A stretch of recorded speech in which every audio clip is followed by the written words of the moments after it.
ஆண்டவராகிய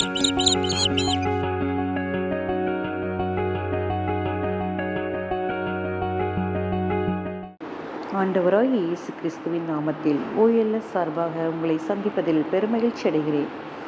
இன்றைய தியான வசனம் 1 தீமோத்தேயு 2 அதிகாரம் 1 இறைவசனம். அனைவருக்காகவும் மன்றாடுங்கள், இறைவனிடம் வேண்டுங்கள், பரிந்து பேசுங்கள், நன்றி செலுத்துங்கள்.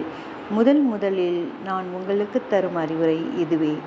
ஆம், என் அன்பு சகோதர சகோதரிகளே, இந்த வார்த்தையின் மூலம் பிறருக்காக பரிந்து பேசி மன்றாடி ஜெபம் செய்ய சொல்கிறார். பாருங்கள், தேவன் சோதோமை அழிக்க தீர்மானித்ததை ஆபிரகாமிடம் மறைக்கவில்லை. ஏனெனில் ஆபிரகாமை தேவன் பெரிய தேசமாக்கி சந்ததியை பெருக்குவேன், உருவாக்குவேன் என்று வாக்குத்தத்தம் செய்தவர். தேவனுடைய வழியில் நடப்பதை தேவன் தன் பிள்ளைகளிடம் எதிர்பார்க்கிறார். சோதோமின் பாவம் தேவன் சந்நிதி வரை எப்படி தேவனை மிகவும் துக்கப்படுத்தியது. கந்தகத்தினாலும் அக்கினியாலும் தேவன் அழிக்க தீர்மானித்தார்.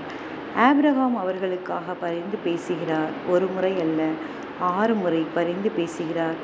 ஒருவேளை சில நீதிமான்கள் இருப்பார்களானார் அழிப்பீரோ என்று தேவன் ஆபிரகாமின் பரிந்துரைக்கு செவி கொடுக்கிறார். மெய்யாகவே குறைந்த நீதிமான்கள் இருந்தாலும் நகரத்தை இரட்சித்து விடுவிப்பேன் என்று ஆபிரகாமுக்கு சொல்கிறார். ஆபிரகாமின் பரிந்துரையை முன்னிட்டு லோத்துவையும் அவன் 2 பிள்ளைகளையும் வெளியேற்றி காப்பாற்றுகிறார். சோதோமை அழிக்கிறார். தேவன் துன்மார்க்கரை அழிக்கும் முன்பு நீதிமானை இரட்சிக்க விரும்புகிறார். நாமும் பாவத்திலே பிறந்து பாவத்திலே மரித்து விடாதபடி இன்னும் நம் இயேசு அவருடைய பரிசுத்த இரத்தத்தை சிந்தி நமக்காக பரிந்து பேசி கொண்டிருக்கிறார். பகுத்தறிதல் என்பது பரிந்து பேசுவதற்கு தேவன் அழைக்கும் அழைப்பாகும். அது குற்றம் கண்டுபிடிப்பதற்கு அல்ல. பரிந்துரை என்பது வேலையாளின் கண்கள் எஜமானை நோக்கி இருப்பது போல விண்ணகத் தந்தையை நோக்கி நம் கண்களை ஏறெடுப்பதாகும். அவர் நம் ஜெபத்துக்கு செவி சாய்க்கிறார். நம் ஜெபத்தை கேட்க முடியாதபடி அவருடைய காதுகள் மந்தமாகவும் இல்லை. அவர் நம்மை ஆசீர்வதிக்க முடியாதபடி அவருடைய கரங்கள் குறுகி போகவும் இல்லை. சிந்திப்போம், வாழ்வாக்குவோம். நாம் ஜெபிப்போமா? எங்கள் அன்பின் பரலோக பிதாவே, அப்பா, அந்த நாளை தந்த கிருபைக்காய் உமக்கு நன்றி செலுத்துகிறோம். இந்த நாளிலும் இந்த வார்த்தையின் மூலம் எங்களோடு கூட நீர் பேசி கொண்டிருக்கிறதே, அதற்காய் உமக்கு நன்றி செலுத்துகிறோம் சுவாமி.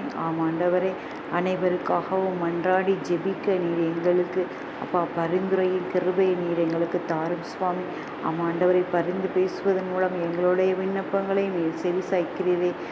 ஆண்டவரை எங்கள் வாயில் சொல்புற முன்னே அதை நீர் அறிந்திருக்கிற தேவனாய் இருக்கிறபடியினால் உமக்கு நன்றி செலுத்துகிறோம். எல்லாவற்றையும் நீர் பொறுப்படுத்திக் கொள்ளும் சுவாமி. ஆண்டவரே, அப்பா, மனிதனோ முகத்தை பார்க்கிறான், ஆனால் என் தேவனோ உள் எண்ணத்தை ஆராய்ந்து அறிகிற தகப்பன். உள் எண்ணங்களை ஆராய்ந்து அறிந்திருக்கிற தகப்பன். உள் எண்ணத்தில் எல்லாவற்றையும் நீர் அறிவீரே சுவாமி. அப்படி அறிந்து நீர் எங்களை ஆசீர்வதிக்கும்படியா பிறருக்காய் பரிந்து பேசுகிற அந்த வரத்தை நீர் எங்களுக்கு தந்தரல வேண்டுமாய் நாங்கள் ஜெபிக்கிறோம். அப்படி செய்துவிட்ட கிருபைக்காய் உமக்கு நன்றி செலுத்துகிறோம். இந்த ஜெபங்களை எல்லாம் மீட்பரும் அருமை இரட்சகருமான இயேசு கிறிஸ்துவின் மூலம் ஜெபிக்கிறோம் எங்கள் நல்ல பிதாவே, ஆமென். பிறருக்காய் பரிந்து பேசும்படி உங்களுடைய அன்போடு அழைக்கிறேன். Praise the Lord.